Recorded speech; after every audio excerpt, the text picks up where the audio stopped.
Hey, what's up everybody? So this is not going to be my normal cool videos. This one's a little more serious, which I don't normally do because I kind of like to show the happy side of life. So I delivered in Portland, Oregon, and because I ran out of time, I had to do a 34-hour reset here in Portland, Oregon. And so the first place I delivered to was Costco. And then I finaled out at another Costco. First drop was Vancouver. The final ended up in Portland. And so I had decided that I would swing by the Home Depot, which was very close to where the Costco is, and pick up a couple of Allen wrenches to tighten everything up on my scooter because I wanted to do a scooter video. And I knew I was going to do that, but the last time I rode it, I remember the handlebars were loose. And so I wanted to pick up a couple of Allen wrenches just to tighten everything down. So at any rate, while I'm there, I noticed that there's like a bag, like a shopping bag, because in Oregon, you don't get the plastic bags. You get the brown paper bags. And I noticed there was a brown paper bag full of stuff. And I was like, okay, that's kind of weird. And then right in front of that was like a used tool bag that had other stuff in there. And then, now keep in mind, I'm discovering all this because I've let Misty out to go piss. And so anytime she's running around to go pee, I always follow, just to make sure that she's okay. So that's how I discovered the bag and that. Well, at any rate, as I turn to continue following her, I find drug needles, a couple of them. So I called Home Depot and I said, listen, I don't know if you're aware of this, but there's some tools and a bag and there's a couple of drug needles here. And, I think you should know. So they sent somebody out and I showed them where I found the stuff and they looked and they weren't really interested in the stuff that was in the bag or whatever, because it was like older junk and it had been rained on. And so they were like, you know what, we're just going to call this a loss. But they did pick up the drug needles and took them. So that was cool. Well, at any rate, I got everything done I wanted to get done at Home Depot, and then I decided to go to Target because I have one of their red cards, so I do a lot of shopping at Target. It's a great place to they always have really great parking lots. They've never given me any crap about parking, whereas Walmart, it's 6 of one, half a dozen the other, depending on what state you're in. Some of these Walmarts get really shitty about you parking in their lots or even shopping there. They don't want you, period. It's kind of weird, but whatever. Target, I've not experienced that, which is strange because Target generally serves the more upscale client. So shout out to Target. That's kind of cool. They've never given me any problems. But at any rate, so I decided to go to Target and go ahead and use this as my 34-hour stop and work on the scooter and fill up things that I need for the truck, Mountain Dew and water for Misty, and they sell the soft dog food that I get for. And I park and go in, do that, do my scooter ride, and you'll see the film on that. And then I got back and I had gotten some Chinese food and fell asleep, woke up. Now, here's where shit gets a little more nifty. I wake up and there's somebody sleeping behind my drive tires.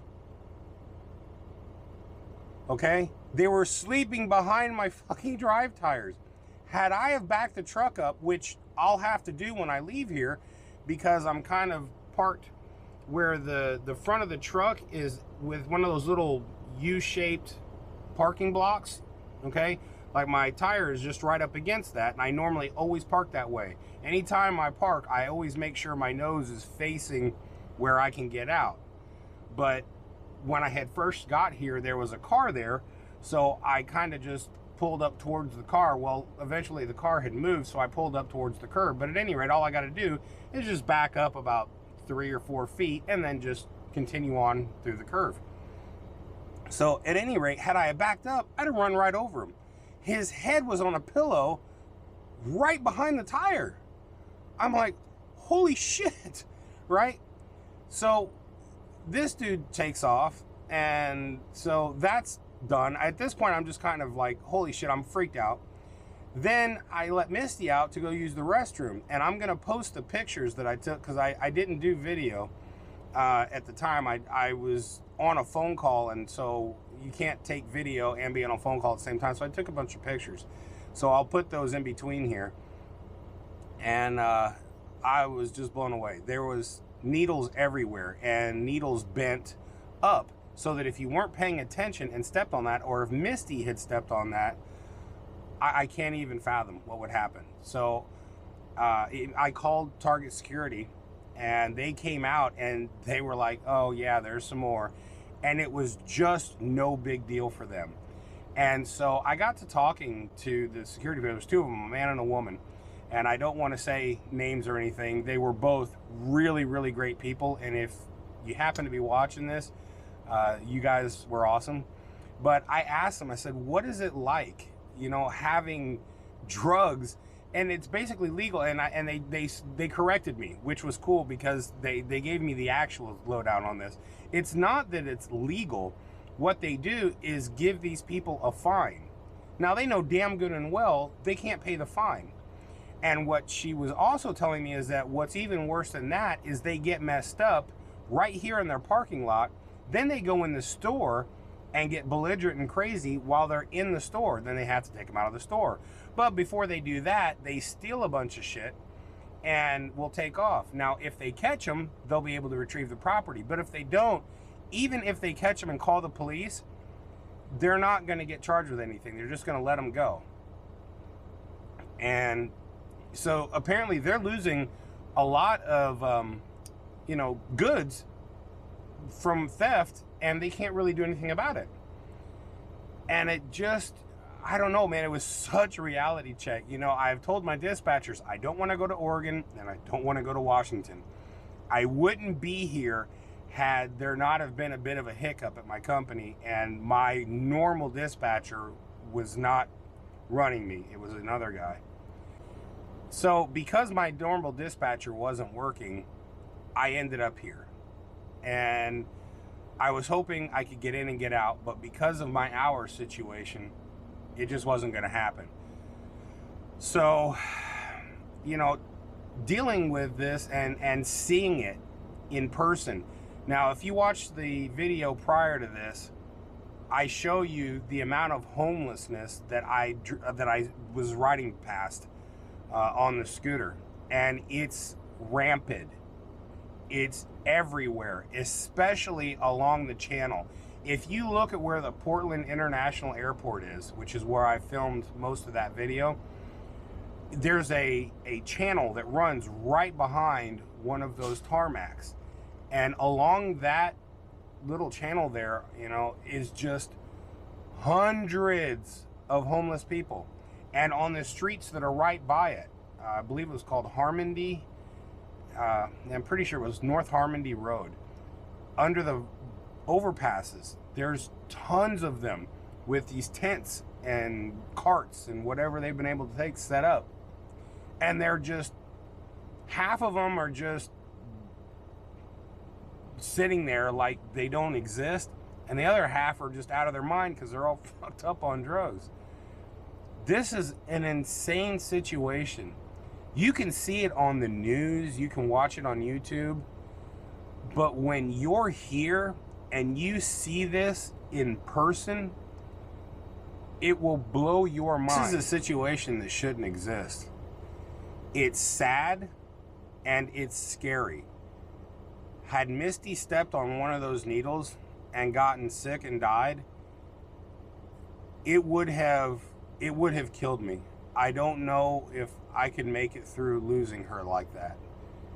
You know, and it would have been from something that should not be. Why? Why would you do this to your own state and to the people that live here? You know, the two security guards that I talked to, you could see the frustration on their face. The lady was really the one doing most of the talking, so I'm assuming she was more of the upper security guard that does the work here. And, you know, you could see the frustration on her face. They call the police, and they'll have to call 10, 15, 20 times. But keep in mind, there's not a hell of a lot of police left here. They've quit and moved on or decided to do something else. So she was telling me the response time is terrible. And then even if they do show up, by the time they do show up, the event is either so old and so over that there's nothing they'll do, or the person has left the scene or run away or something and they weren't able to keep them. This is just unacceptable, man. How is this real? It's almost like some post-apocalyptic, there it is, apocalyptic situation. It's like you have zombies living with people who are going to work every day and having to work security, or they're a cashier, or maybe they're making your coffee at Starbucks, and they never know when the next customer is going to be one of these people that are out of their mind and start going nuts in their store. And the way she was talking about it, it was just like talking about somebody asking what aisle is kitchen supplies on. It was just so regular. There was no shock or awe. You know, I don't know. I just wanted to post this because I'm in all the states all the time. I mean, minus Pennsylvania North, I don't go there simply because it's just so much congestion and so much construction. You can't make any time. So I'm normally always out west, Montana, Nevada, you know, and all these states have a homeless situation, and I'm aware of that. But they try to keep as clean a situation as possible. You know, they're not just letting people get tore up and walk into public places and possibly cause a real serious situation. Why would this state decide that that's a good idea? I don't know. So I don't know. I guess that's all there is. I wanted to share this because it was just really, really a moment of just like time stopped for a minute. The fact I was in such shock. And then when I talked to the security guards, they're like, yeah, we know. I'm just, wow. So to the folks here in Oregon, I don't know how you do it. I don't know how you live like this. And I can't understand why your leaders, you know, your mayors, your governors would put you in a situation like this. It's tragic. It's disgusting. And it's scary. You know, I'm not a 21-year-old where I can just bounce up and start swinging again. I'm almost 50 now, and I don't want to have to fight for my life. Nor should I have to fight for my life or fight for my dog's life. That's not okay. It's just not. People have got to somehow stand up and put a stop to this. Now, clearly, I'm not going to go to where all these chop situations are and try to get footage there. That would be suicide, you know, but it's existing, you know, and it's just insane. It's as if somebody just opened up a prison with no bars and called it a city and just said, we don't really need guards either. Let's just call this the city of Oregon. And that's what you're in.